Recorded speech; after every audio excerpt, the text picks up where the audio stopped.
গাজায় চলমান ইসরায়েলি আগ্রাসনের পেরিয়ে গেছে ১৮টি মাস। নৃশংসতম হামলা তো চলছেই, সেই তথ্য সংগ্রহকারীরাও হচ্ছে বর্বরতার শিকার। ১.৫ বছরে ২৩০ জনের বেশি সাংবাদিকের মৃত্যু হয়েছে উপত্যকায়। এখানেই শেষ নয়, সামাজিক যোগাযোগ মাধ্যমেও চলছে আরেক ধরনের আগ্রাসন। ব্যাপক নজরদারির শিকার সবচেয়ে জনপ্রিয় সোশ্যাল মিডিয়া অ্যাপ ফেসবুকের পোস্ট। মেটার আরেক প্রতিষ্ঠান ইনস্টাগ্রামও আছে এর আওতায়। অনলাইন নিউজ আউটলেট ড্রপসাইটের এক অনুসন্ধানী প্রতিবেদনে উঠে এসেছে ফেসবুক ইনস্টাগ্রামের প্যারেন্ট কোম্পানি মেটার সেন্সরশিপের তথ্য প্রমাণ। রিপোর্টে বলা হয়, ইসরায়েল বিরোধী অথবা ফিলিস্তিনিদের প্রতি সমর্থন জানিয়ে পোস্ট দিলেই এআই রিভিউর কবলে পড়ে সেগুলো। এর মধ্যে আবার টেকডাউন রিকোয়েস্ট করা হলে তা মানবকর্মীদের মাধ্যমে খতিয়ে দেখা হয়।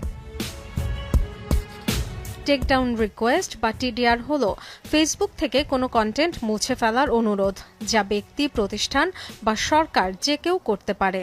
গাজায় আগ্রাসন শুরুর পর থেকে মেটা বরাবর এমন লাখ লাখ আবেদন পাঠিয়েছে খোদ ইসরায়েল সরকার।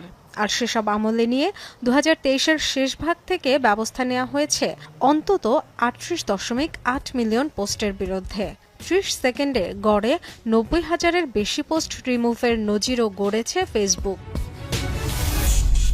ড্রপসাইটের প্রতিবেদন বলছে, ইসরায়েলের টেকডাউন রিকোয়েস্টের টার্গেট মূলত আরব ও মুসলিম সংখ্যাগরিষ্ঠ দেশগুলোর ব্যবহারকারীদের পোস্ট। শীর্ষে রয়েছে মিশর, জর্ডান, ফিলিস্তিন, আলজেরিয়া ও ইয়েমেন। কন্টেন্ট যাই হোক, সন্ত্রাসবাদ, সহিংসতা ও উস্কানির অভিযোগ তুলে বারবার একই অভিযোগ বার্তা পাঠায় ইসরায়েল। যদিও বেশিরভাগ ক্ষেত্রে ফেসবুক ইনস্টার কমিউনিটি স্ট্যান্ডার্ড লঙ্ঘন করেনি সেসব পোস্ট। হিউম্যান রাইটস ওয়াচের একটি প্রতিবেদন বলছে, ২০২৩-এর ৭ অক্টোবরের পর দেয়ায় ১,০৫০টি ফেসবুক পোস্ট যাচাই করেছে তারা। এর মধ্যে ১,০৪৯টি ফিলিস্তিনের পক্ষে শান্তিপূর্ণ কন্টেন্ট এবং সেগুলো মেটার নীতিবিরোধীও নয়। এরপরও কমিউনিটি লঙ্ঘনের সতর্কবার্তা গেছে পোস্ট দাতাদের কাছে। আরেকটি বিস্ফোরক তথ্য দিয়েছে ড্রপসাইট। জানিয়েছে, মেটার শীর্ষ পদগুলোতে এমন অনেক কর্মী রয়েছেন যাদের সাথে ইসরায়েল সরকারের সরাসরি ব্যক্তিগত যোগাযোগ রয়েছে। এই তালিকায় ইসরায়েলের সাবেক সেনা, কূটনীতিকও রয়েছেন। হিউম্যান রাইটস ওয়াচ জানিয়েছে, গেল কয়েক মাসে ফেসবুকের বিরুদ্ধে সেন্সরশিপের অভিযোগ জানিয়েছে অন্তত ৭টি দেশ।